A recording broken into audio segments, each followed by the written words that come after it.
it was my choice. And now I will question myself for the next few weeks, maybe months.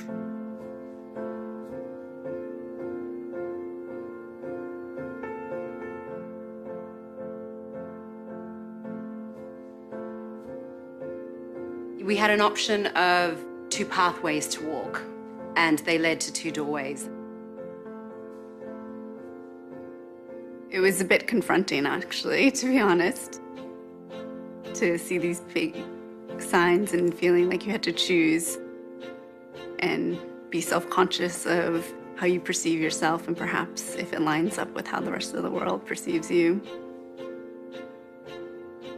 I went through the average door. Really? Yeah. Oh my gosh. Yeah, I didn't even hesitate.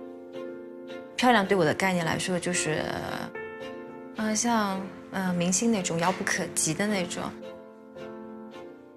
我走的是一般。Mas eu acho que é mais porque eu me arrependi da escolha, porque era diferente do que eu vivo, é diferente do que eu sou. Am I choosing because of what's constantly bombarded at me, what I'm being told that I should accept, or am I choosing because that's what I really believe? I walked into that door which said average, and I didn't feel really good after that, because obviously I had rated myself average and nobody else.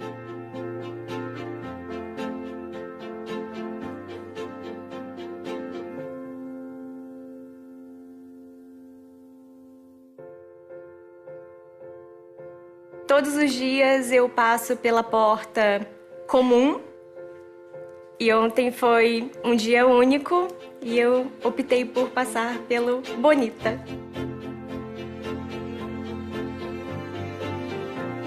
I wanted to go through the average door, but my mum just pulled me over to the beautiful door.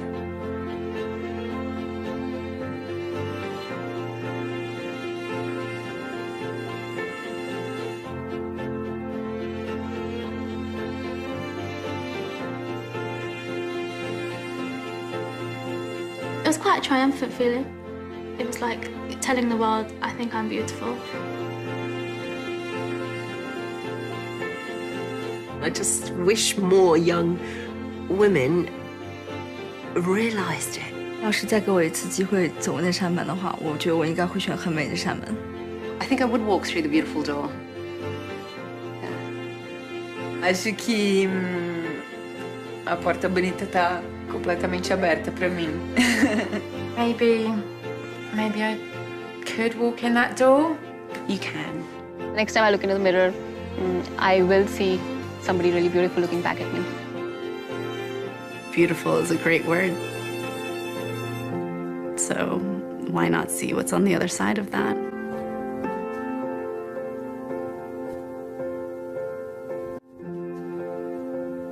Today is on brands with purpose, yeah, and why Unilever is so focused on developing brands with purpose at the moment. Before I get into that, I'm just going to give you a little bit of an introduction to Unilever. So some of our brands on the front page here, but just a little bit about Unilever. We have about 400 brands in our portfolio, and that's constantly changing. So we're constantly acquiring and selling brands. We've got sales in about 190 countries. We've got actual physical operations, either manufacturing or salespeople of our own on the ground in about 100 countries. Our products get purchased about 150 million times a day. Yeah? But perhaps what's more importantly is our products get used about 2 billion times a day. And that's really, really important. I'm going to come back to that through the presentation as to why that's important. As I said before, we make many of the world's favorite and most famous brands. Some of these you may not necessarily associate with Unilever. For example, I'm not sure it's up here, but very few people know that we own Ben & Jerry's ice cream. Yeah, and we recently acquired Dollar Shave Club, which is a direct-to-consumer subscription model business in the US, a reasonably new business. So as you go about thinking of which of the brands in Unilever that you want to establish a purpose for, you get plenty to choose from. That was the point I wanted to make here. Let me spend a few minutes on the Unilever Sustainable Living Plan, because this is really at the core of why brands with purpose is so important for us. The Unilever Sustainable Living Plan is essentially our business model. Yeah, it's something that's been consistent with the way Unilever has operated for many, many years, but it was really formalized and put in a structure and made the core of our business model about 8 or 9 years ago when our new CEO arrived. Yeah. And let me just share with you what the Unilever Sustainable Living Plan is really all about. There's 3 elements to it. Firstly, it's around driving positive social impact.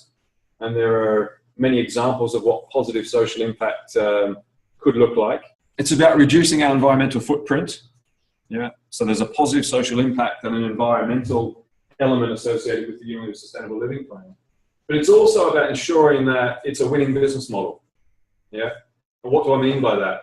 When we talk about this internally in the company, for us, it's not good enough that we would perform from a business performance perspective in line with our peer group and achieve the other 2 elements of this. What we want to be doing is driving positive social impact, doing good for the environment, and having a business model that is outperforming the peer group. There's a winning business model. And again, I'll come back and explain why that's important a little bit later on. We track a whole range of metrics every year. We engage with non-governmental organisations to hold us to account for what we've said we're going to do. And it's in the areas of improving health and well-being, reducing environmental impact, and enhancing livelihoods. And you can find all of this stuff on the internet. If you go on, you'll find the things that we measure. You'll find our progress over the last 5, 6, 7 years. And part of what makes this credible for Unilever is that indeed we're engaging with external people, quite often our most harshest critics, to validate the progress that we're making. Yeah, so this is not just something that we're doing internally and convincing ourselves that we should feel good about.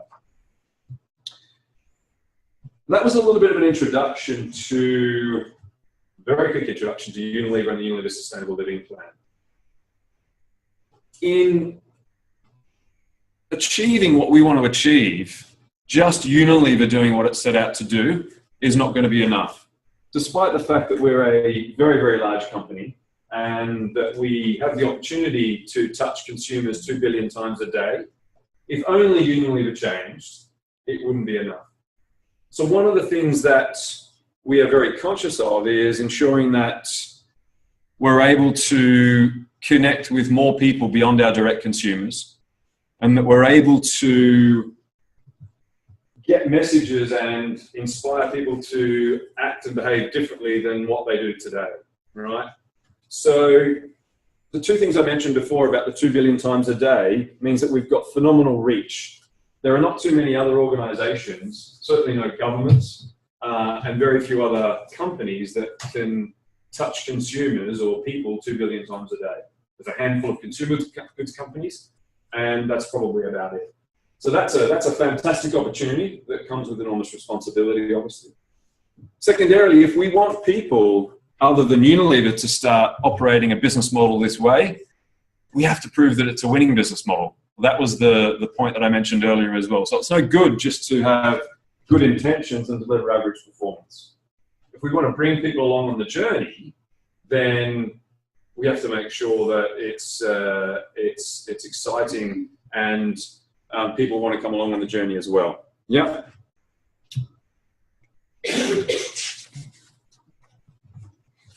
If we talk about the environmental impact end-to-end today of Unilever, right? I work in Unilever's supply chain as the head of finance for the global supply chain, and we've made fantastic progress in terms of addressing environmental impact within our supply chain. The reality is that only accounts for about 5% of our environmental footprint. So all of the stuff that we do in all of the factories, all of our factories around the world, the 250 odd factories around the world, only accounts for about 5% of Unilever's environmental footprint. Because we look at the footprint of all of our suppliers upstream, we look at the footprint of all of the transportation that goes to getting our raw materials and packaging to our factories and getting our finished goods out to our customers and ultimate consumers. And we also look at the environmental footprint of what happens when our consumers use our products. Yeah, and that is by far the largest of the biggest contributor to our environmental footprint. So, why is this important? Because if we want our consumers to change their habits and their behaviours, either from an environmental perspective or a positive social impact perspective, we need to be able to appeal to our consumers in a very, very different way to what we have historically. And that's where the essence of brands with purpose becomes critically important. Yeah. Today's brands can't just sell things, they must stand for something more. Yeah. And in Unilever, what we've done is we've established a program, a way called Crafting Brands for Life. This is essentially the initiative that our marketing teams go through to understand how to create brands with purpose. Yeah, Crafting Brands for Life, it's called. You can tap in and find some stuff on the internet around Crafting Brands for Life. But at the heart of Crafting Brands for Life is putting people first. It's appealing to consumers on a much deeper level than meeting a functional need. So we're in the soap business. Soaps are supposed to wash dirt off you and keep you clean. Not very inspiring, is it? Really? Yeah. And what happens is if you can't appeal to the consumers in a deeper way than just a functional benefit, then the consumers will essentially move to whichever brand is on promotion or the cheapest in the grocery store or online in any given week. Yeah. So crafting brands with purpose and crafting brands for life with people at the heart of that is critical, not just for the delivery of the elements of the USLP around the environment and positive social impact, but it's also critical for the winning business model going forward. Yeah. If you can't appeal to consumers on a deeper level than the functional benefit you bring, then your brands are not going to survive in the marketplace. We fundamentally believe that, and we're seeing it play out time and time again. Yeah. What I'm going to do is, in the next 5 minutes, I'm just going to share two of Unilever's brands with you, and that are going to be the two brands that you're not allowed to choose for your brands with purpose projects, right? So first of all, I'm going to share Lifebuoy. Interestingly, Lifebuoy is one of our oldest brands. I think it's been around for over 100 years. And in the last 10 or 15 years, it's had a real renaissance, I should say, as a brand. And let me explain to you why. I'm going to show a video in a moment, but there's more than 2 million children die each and every year from preventable diseases associated with hygiene habits at the end of the day. And Lifebuoy is an antibacterial soap. Yeah. And let me just show you this little video now, and then I'll come back and talk a little bit more about Lifebuoy in a moment.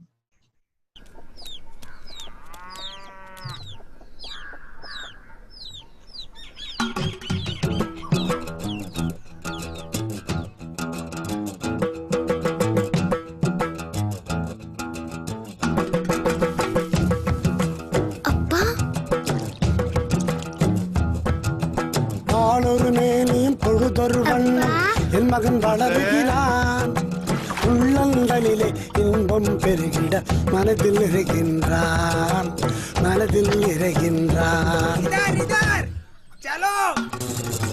தாயும் தந்தையும் விரும்புவதெல்லாம் ஒன்னேதானுங்க ஐயா ஒன்னேதானுங்க கண்ணுக்கு கண்ணான தான் பெத்த பிள்ளை துள்ளி விளையாடியே மனதை மகிழச் செய்யணுங்க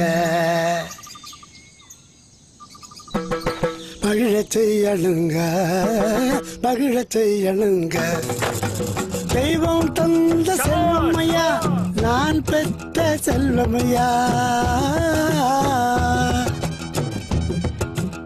ஆரோக்கியமும் அறிவும் பெற்று வளர்ந்துட்டானையா மனம் மகிழ்ந்தோமையா நாமே மனம் மகிழ்ந்தோமையா இந்த மகிழ்ச்சியின் வேதனை எதுவும் மறைந்திடும் ஐயா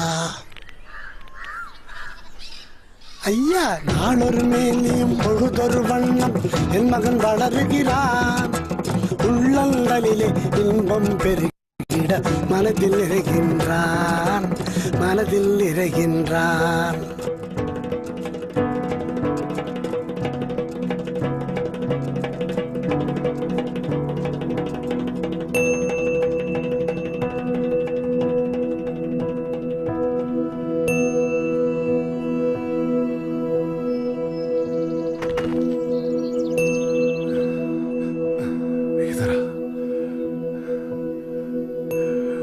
मेरा बच्चा 5 साल का हो गया।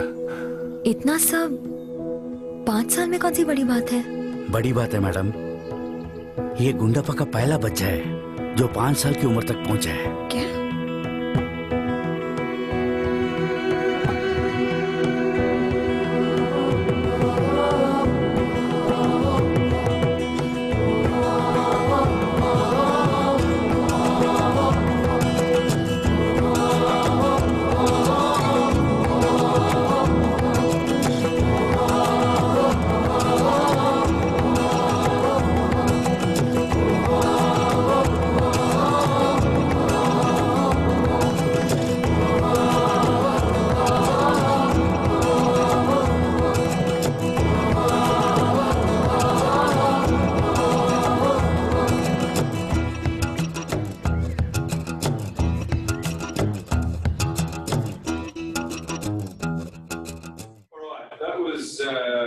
A little introduction to Lifebuoy. That was specifically in India, but we have Global Hand Washing Day, which touches, I guess, at last count 30 or 35 countries around the world now, and we've managed to reach 130 million children under the age of 5 over the last 4 or 5 years. And in that particular village, the incidence of infant mortality under the age of 5 reduced from 36% to 5%. So you'll see this is much more than a soap bar, or it has the potential to be much more than a soap bar. Yeah. So a little bit about Lifebuoy. How do we get in our other 398 brands, because I'm going to share a little bit with you about Dove in a moment, that same degree of purpose and connection with our consumers that you just saw in that video. That's a challenge that we're very, very aware of, but to be perfectly honest, we've struggled with a little bit. Yeah. Many of the brands in Unilever's portfolio don't have as an obvious connection and role to play in terms of connecting with consumers as something like the Lifebuoy does. Let me tell you about Dove very quickly. Many of you will have obviously know the Dove brand. It's absolutely my, without a shadow of a doubt, most favourite brand in the Unilever portfolio. I was raised by my mum and my 3 sisters, and so women's self-esteem is something that is very, very dear to my heart. And Dove is a brand that is just phenomenal in terms of reaching out and encouraging women, young girls, but increasingly men as well, to have self-esteem and not be defined by some other person's interpretation of their beauty. I'm a forensic artist. Worked for the San Jose Police Department from 1995 to 2011. I showed up to a place I'd never been, and there was a guy with a drafting board. We couldn't see them, they couldn't see us. Tell me about your hair. I didn't know what he was doing, but then I could tell after several questions that he was drawing me. Tell me about your chin. It kind of protrudes a little bit, especially when I smile. Your jaw. My mom told me I had a big jaw. What would be your most prominent feature? Kind of have a fat, rounder face. The older I've gotten, the more freckles I've gotten. I would say I have a pretty big forehead. Once I get a sketch, I say thank you very much, and then they leave. I don't see them. All I had been told before the sketch was to get friendly with this other woman, Chloe. Today I'm going to ask you some questions about a person you met earlier, and I'm going to ask you some general questions about their face. She was thin, so you could see her cheekbones. And her chin, it was a nice, thin chin. She had nice eyes. They lit up when she spoke. Cute nose. She had blue eyes, very nice blue eyes. So here we are. This is the sketch that you helped me create, and that's a sketch that somebody described of you. So yeah, that's...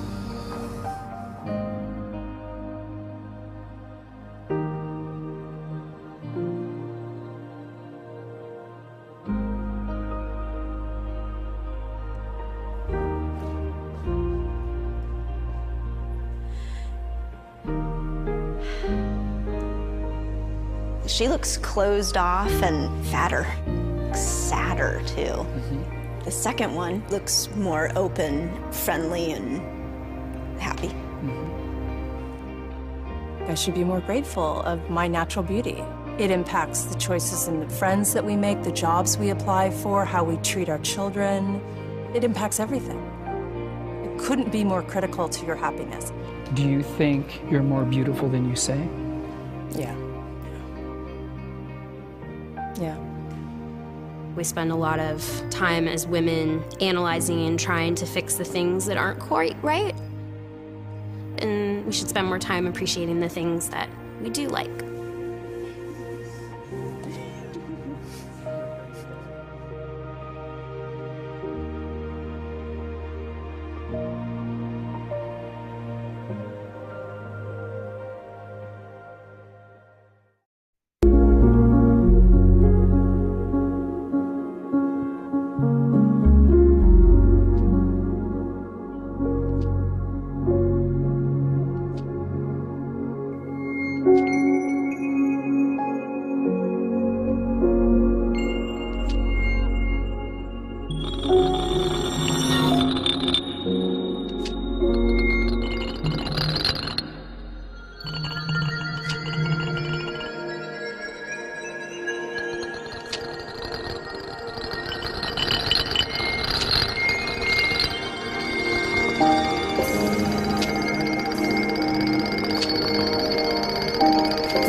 A couple of key messages here. The message was universal. You saw the engagement, the participation rate was universal. It went across the entire world. Yeah, it went across the entire world very quickly. It ignited something within the people that saw it, such that its ability to spread quickly was incredible. That video was made 2.5 years ago, by the way, when I was still working out in China, maybe 3 years ago. It had 170 million views to date. Then I think it's got over 250 or 300 million now. The 5.6 billion global impressions is up closer to 10 billion now. It was just a phenomenal piece of brand essence to connect with the consumers. A very quick kind of insight into Lifebuoy and Dove that I would encourage you as you go forward to try and understand more about Lifebuoy and Dove, to understand why it's worked so well for them, and how you could potentially help Unilever build that connection with some of its other brands. Look, I think when you're deciding which brand that you want to create a purpose for that might be useful for Unilever, have a look at a whole range of things. I think, what I've found is it's very difficult to develop purposeful insights unless you're passionate about something. So when you come together as your cohort, think about choosing a brand which, as a cohort, you could become really passionate about. That was the first thing I'd say. And then, again, as a cohort, think about maybe different parts of the world that you would want to impact. In selecting the brand, we've got 400 brands to choose from. Try and come up with something that as a group, you can have a connection with and you feel very strongly about. Because I can assure you, having done similar types of projects to what you're doing before, if your own purpose is not reflected in the project you're trying to do, it comes through. It really, really does. You can feel free, you have a license to deconstruct the existing brand identity. and rebuild it. Absolutely. The Act's positioning, even as recently as 2 or 3 years ago, and the ads were essentially, you know, spray some of this stuff on your body and you had to run because there'd be thousands of girls chasing after you. You know, we came under a bit of pressure because we have, you know, Dove sitting there on a 30-second TV advertisement, followed immediately by a Axe or Lynx advertisement, and it was quite contradictory, right? And fairly so. In the last 12 to 18 months, we completely repositioned the Axe Lynx brand. Very much around typically young men, adolescent boys, young men, recognizing all of the uncertainties they have about who they are and encouraging them to be themselves.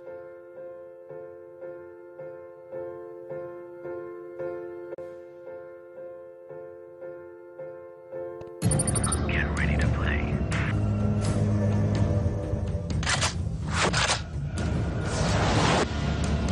I'm going in. Engaging target. And now. Support measures.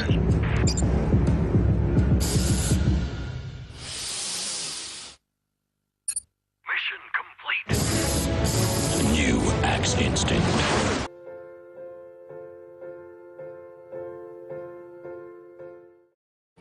Come on, a six-pack? Who needs a six-pack when you got the nose? Or a nose when you got the suit? Now you don't need a suit when you got the moves. Or moves when you got the fire. Or fire when you rock those heels. And heels when you ride those wheels. Looks, man, who needs looks when you got the books? Or books when you got some balls. And who needs all that when you get the door? When you got the dough, the brains, the touch, the that's right. Who needs some other thing when you got your thing? Now work on it.